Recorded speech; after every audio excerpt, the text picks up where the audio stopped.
For 2 decades, the disappearance of the Miller family was a local ghost story, a tragic tale of a family lost to the unforgiving wilderness surrounding their new cabin. For Ben Carter, the contractor who bought the abandoned property to flip, it was just a sad footnote on a deed. That changed the day his crowbar splintered a rotting floorboard in the basement, revealing not dirt and stone, but the top of a heavy insulated steel door. Prying it open, his flashlight beam cut through the darkness and landed on a single dust-covered teddy bear sitting alone in the center of a soundproofed room. It's discoveries like this that make you question everything you think you know about a place. Stick around to hear the rest of this story, and let us know in the comments what you would have done in this exact situation. The air that escaped the hidden room was stale and cold, carrying the scent of dust and something else, something vaguely metallic and unwelcoming. Ben stood frozen in the half-light of the basement, the weight of the crowbar heavy in his hand, his heart pounding a nervous rhythm against his ribs. He was a practical man. He dealt in concrete, wood, and steel, things that made sense. This did not make sense. The official report, which he'd read out of due diligence before buying the foreclosed property, had been clear. David Miller, his wife Amelia, and their 8-year-old daughter Ilara had gone for a hike in the vast national forest that bordered their new property in the fall of 2005 and had never returned. Their car was found at a trailhead a week later. It was a tragedy, but a straightforward one, in a region where the wilderness often had the final say. There was never any mention of a secret, soundproofed room in their basement. Ben took a hesitant step inside. The walls were covered in thick, dark acoustic foam, the kind you'd see in a recording studio. But this cabin was miles from anywhere. The only sounds to block out were the wind in the pines and the cry of a distant hawk. He knelt, his flashlight beam trembling slightly as he examined the teddy bear. It was a simple brown bear, one ear floppier than the other, its button eyes staring blankly into the darkness.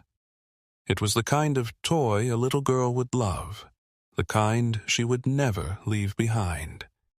He backed out of the room slowly, his mind racing.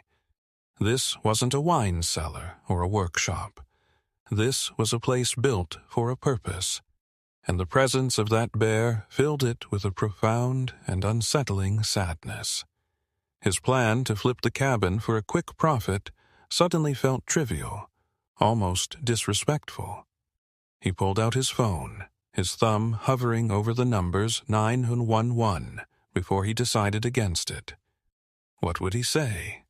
That he'd found a room in a house where a family went missing 20 years ago? They'd think he was a crank. He needed to call the local sheriff's department, someone who knew the history of the place. A few hours later, a world-weary deputy named Frank arrived, his SUV crunching up the gravel driveway. Ben led him down to the basement, the single bare bulb doing little to dispel the gloom. Frank whistled low when he saw the steel door. "Well, I'll be," he muttered, running a hand over its cold surface. "Lived here my whole life. Thought I knew every secret this county had. Never heard about this." He listened patiently as Ben recounted the discovery, his expression unreadable. He peered into the room, his own flashlight beam tracing the same path Ben's had, lingering on the teddy bear. "It's a panic room," Frank said, stating the obvious. "Old man Miller must have been the paranoid type." "But why wasn't it in any of the reports?" Ben pressed. "When a family of 3 goes missing, wouldn't you search the house from top to bottom?" "They did," Frank said with a sigh. "But this was 20 years ago, son. The focus was on the woods. They figured the Millers went for a walk, and either got lost or met with foul play out there. This door was probably hidden under those floorboards, just like you found it. Without a reason to tear up the floor, they would have never seen it. The deputy took some photos and made some notes, but Ben could tell the discovery wasn't reigniting a cold case. To Frank, it was just a strange footnote to an old tragedy. "We'll file a supplemental report," he said as he prepared to leave. "But honestly, I don't see what this changes. They still vanished in the woods. This just tells us the father was a bit eccentric." But Ben couldn't let it go. That night, sleep offered no escape. Every time he closed his eyes, he saw the image of that lonely teddy bear. It was a silent witness, a placeholder for a little girl who should have been there to hug it. Frank was wrong. This changed everything. The Millers didn't just wander off into the woods. Something had happened right here, in this cabin. The room wasn't about paranoia. It was about fear. The next morning, fueled by coffee and a restless night, Ben drove into town. If the police weren't going to look deeper, he would. He started at the county records office, a dusty building filled with the scent of aging paper. He wanted to find out everything he could about David Miller. The clerk, a helpful woman named Marge, remembered the case. "Such a shame," she said, shaking her head. "They were only here a few months, kept to themselves mostly." Ben spent hours poring over property deeds, tax records, and permits. He found the original building permit for the cabin, but there was no addendum for a basement renovation or a panic room. It had been built off the books, in secret. Then he found what he was looking for: a detail on the original deed of sale. It listed David Miller's next of kin, an estranged brother named Garrett Miller, with a last known address in a city 3 states away. It was a long shot, but it was his only lead. Finding Garrett Miller in the digital age was easier than Ben expected. He found a man with that name and the right approximate age working as a mechanic. Ben stared at the phone number for a long time, rehearsing what he would say. How do you call a man out of the blue and tell him you think you've found a clue to his family's 2-decade-old disappearance? He finally took a deep breath and dialed. The voice that answered was gruff and impatient. "Yeah, what is it?" "Mr. Miller. Garrett Miller?" Ben asked. "My name is Ben Carter. I know this is going to sound strange, but I own your brother's old cabin now, the one in Montana." There was a long, heavy silence on the other end of the line. "I don't have a brother," Garrett said coldly, and the line went dead. Ben was stunned. He tried calling back, but the call went straight to voicemail. He had blown it. He had come on too strong, dredged up a painful past that Garrett had clearly buried deep. Defeated, Ben drove back to the cabin. As he stood in the basement, he looked at the open door to the silent room. He couldn't give up. He thought about what might make a man deny his own brother. It wasn't just pain. It was anger. Deep, unresolved anger. Ben took out his phone again, but this time, instead of calling, he sent a text. It was a single, clear photo of the small, brown teddy bear sitting alone on the dusty floor of the soundproof room. He typed a simple message beneath it. "I found this in a hidden room in his basement. I think this belonged to your niece. I just want to know what really happened." He hit send, his heart full of a hope he couldn't explain. For an hour, there was nothing. Ben started packing up his tools, convinced he had reached a dead end. Then his phone buzzed. It was a text from Garrett. "Don't touch anything. I'm on my way." 3 days later, a dusty pickup truck pulled up to the cabin. The man who stepped out was older than Ben expected, with lines of grief and hard living etched around his eyes. He looked at the log cabin with an expression that was a mixture of pain and bitterness. "I haven't been here in over 20 years, Garrett said, his voice raspy. "Swore I'd never come back." He didn't offer to shake hands, just walked past Ben and straight to the basement door, as if he knew exactly where he was going. Ben followed him down the creaking wooden steps. Garrett stopped at the entrance to the hidden room, his breath catching in his throat. He stared at the teddy bear, and for the first time, the hard mask on his face cracked, revealing a profound sadness. "That was hers," he whispered. "Her name was Patches. She took it everywhere." He finally looked at Ben, his eyes full of questions. "What is this place? Why did he build this?" "I was hoping you could tell me," Ben replied gently. Garrett shook his head, looking around the small, dark space. "Dave and we didn't part on good terms. He became secretive, pulled away from the whole family a year or so before they moved out here.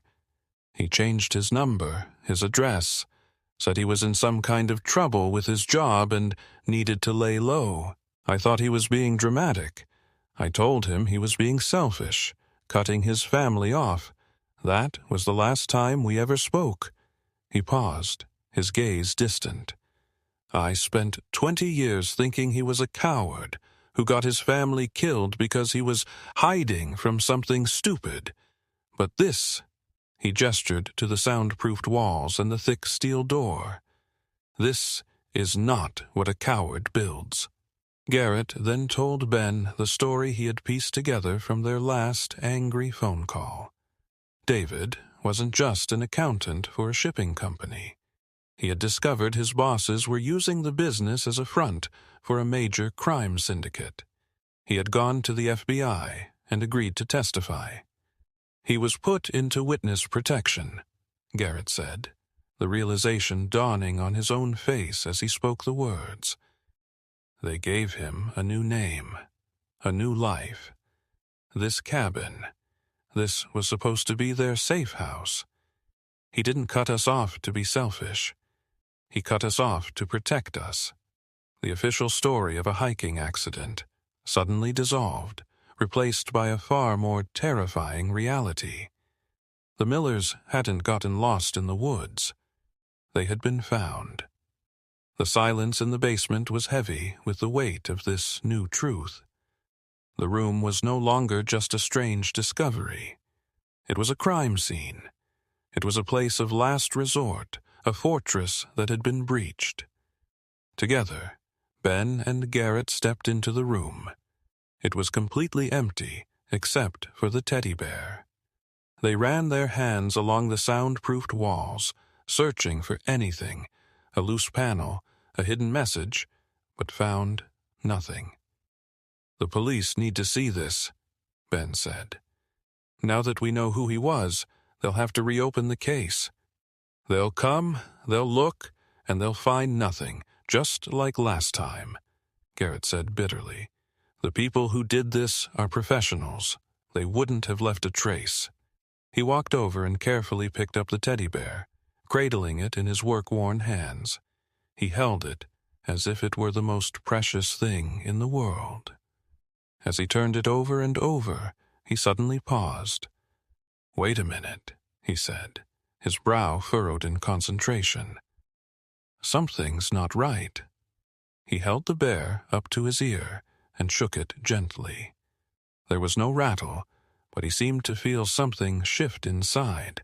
"It's too heavy in the middle," he said, running his thumb along a seam on the bear's back. "And this stitching. Amelia did this. She was always fixing Alara's toys. But this is different. It's tighter, thicker." With trembling fingers, Garrett worked at the thick thread. It finally gave way, and he pulled the seam open, creating a small gap.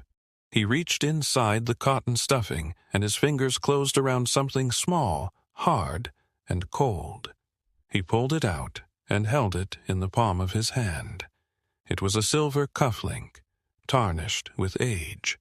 But what made both men freeze was the intricate design engraved on its surface. A roaring lion's head, the crest of a well-known crime family from the city David had fled. Garrett looked at Ben, his eyes wide with a terrible understanding. "They didn't just find them," he whispered. "They got inside. They were in this room with them." The cufflink changed everything. It was no longer a theory. It was hard evidence. This time, when they called the sheriff's department, they weren't reporting a strange room. They were reporting a lead in a 20-year-old triple homicide connected to organized crime.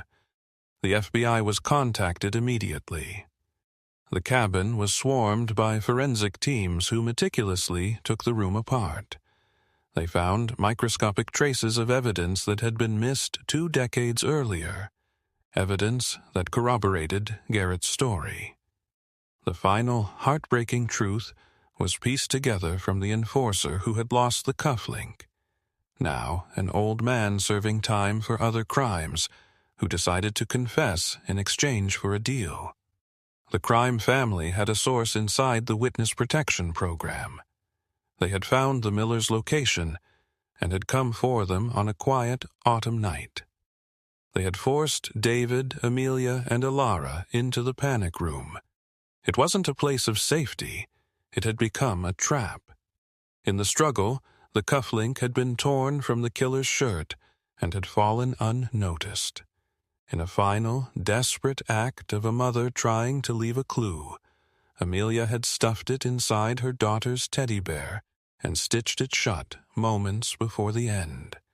The killers had sealed the room from the outside, turning the family's fortress into their tomb, and then staged the car at the trailhead to create the story of a hiking trip gone wrong.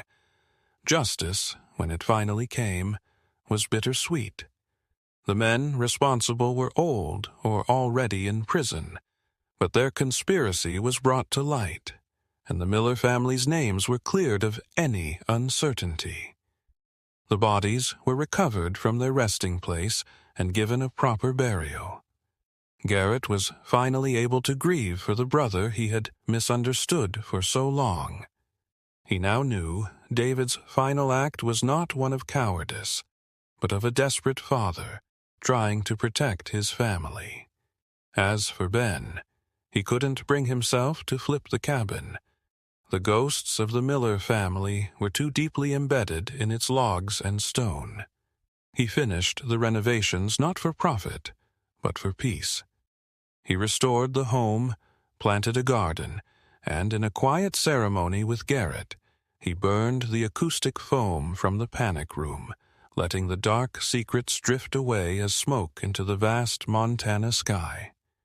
The cabin was no longer a place of tragedy, but a memorial to a family whose final desperate message of love had finally been heard. What would you do if you were in the same position as Ben, knowing that digging deeper might put you in danger? Would you have pursued the truth, or would you have walked away? We're fascinated to hear your thoughts in the comments. If this story made you think, please consider sharing it with someone who appreciates a mystery that reminds us that the truth, no matter how long it's buried, can eventually find its way to the light. Thank you for listening.